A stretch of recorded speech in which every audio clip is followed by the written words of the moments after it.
we begin with the biggest one, Apple, well off its after-hour session highs, while Amazon is sharply lower. We've got full team coverage lined up for you. Dee Bosa is digging in on Amazon. Josh Lipton's all over Apple. Loop Ventures' Gene Munster is gearing up for both of the calls. We kick things off with Apple, which is now negative after a brief pop right after the release. Josh Lipton just spoke with Apple CEO Tim Cook. Josh, what's the latest? So, Melissa, one question I had for Tim Cook is what he's seeing in China. Obviously, so important for Apple as a key link in that company's supply chain, but also as an important end market. I asked him what his iPhone demand looked like in China and whether you could extrapolate from that. Is China a leading indicator, I asked him, for possibly Europe and the U.S.? Cook telling CNBC there was a significant, very steep fall off in February, he said. That began to recover some in March, and we've seen further recovery in April. So it leaves us some room for optimism.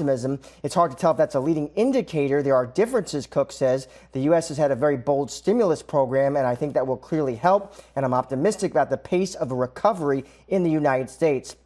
I also did ask him, of course, about that work from home trend. So many more millions of people working, learning and playing from home. How has that shifted demand for his products and services? Cook says it has. He tells us it's clearly helping the iPad and the Mac. And for that reason, we envision both of those to have improving year-over-year performances in this current quarter. If you look at TV Plus, Cook saying as an example, we've seen a significant uptick in the number of people that are viewing content as well as the engagement with content. And finally, I did ask him about that new iPhone, the SE, that low-cost model. A powerful processor there, Melissa, and it starts at just $399. So I did ask Cook whether he was concerned, could the popularity of the SE actually cannibalize those higher-end models, tank his margins? Cook telling us the iPhone SE plays the person who really wants an iPhone but wants to do so on a tighter budget as well. So it's very affordable and it's faster than the fastest Android phone. We never worry about cannibalization. Our view is that if someone is going to cannibalize, it better be us. And so it's not something we worry about. We couldn't be happier about the SE. And finally, Melissa, the company did not provide Q3 forecast. We asked Cook why that lack of guidance. He said simply in the short term, there's too much uncertainty to really say what the next 60 days are going to look like. Back to you. All right, Josh, thanks. Basically, we've given up the gains that Apple made in the regular session at this point. Guy Adami, is there really a disappointment here in shares of Apple, or is this a sort of sell the news phenomenon? I think the latter, sell the news. I don't think it's a disappointment. It's actually probably better than a lot of people thought. And the fact that now services actually was much better than people thought. Now it's probably close to 25% of this quarter's revenue.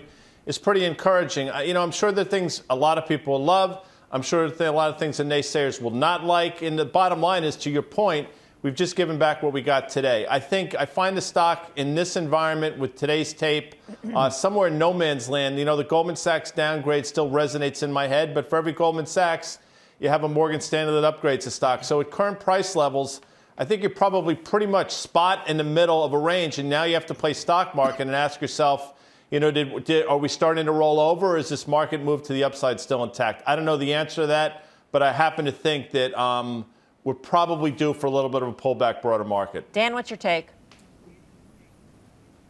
Yeah, Guy just mentioned that services was better than expected, about 17% growth year over year, and that's what it was in their prior quarter. Listen, that is decelerated pretty massively. That was a big part of the story. That helped the multiple last year in 2019 nearly double on a PE basis on the stock. And I think investors at some point last year made the decision that this thing just deserves to trade at a consumer staple multiple, something like a Coke or a Procter. They're above 20 times. So I guess the question you have to ask yourself now, are iPhones going to continue to grow? Because that's really the only way that you grow services and the ecosystem and wearables around it, by growing iPhone units. And they really haven't done that over the last few years, which brings you to that iPhone SE. There was a disappointment on gross margins. But listen, this was a tough quarter, and they did really well. To Guy's point, I think it is a bit of a sell the news. The question you have to ask yourself, does it deserve to trade 24 times this year, 20 times next year, which are record highs for this stock in the last 10 years? And I would say, given the uncertainty, their ability to forecast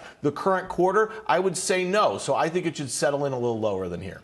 I get that in terms of the concern about the valuation, Karen, but in this market environment, should we perhaps not be comparing Apple to itself historically, but rather to the markets in this environment, and whether it deserves a premium versus the broader markets today?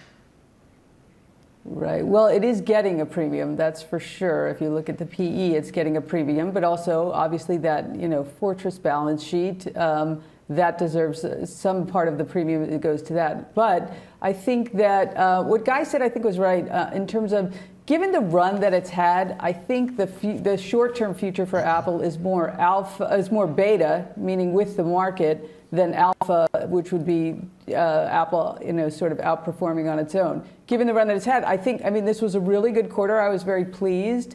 There was a lot to like. I think the services were a lot to like, and we've all talked a long time about how that higher multiple should give them a higher blended multiple. But given I think the stock maybe was about, 220-ish on the lows. So it's come back so far. I'm long, but I wouldn't be adding to it right here unless you have a very strong view on the market and a very quick recovery in the United States. If I had to characterize so far, Tim, the sentiment towards this stock by your three fellow traders, it would be meh when it comes to Apple because of the valuation at this point. Do you agree? Well, I can't say that I'm ready to go in and buy a lot of Apple today, but I'll push back on a little bit on what everybody said.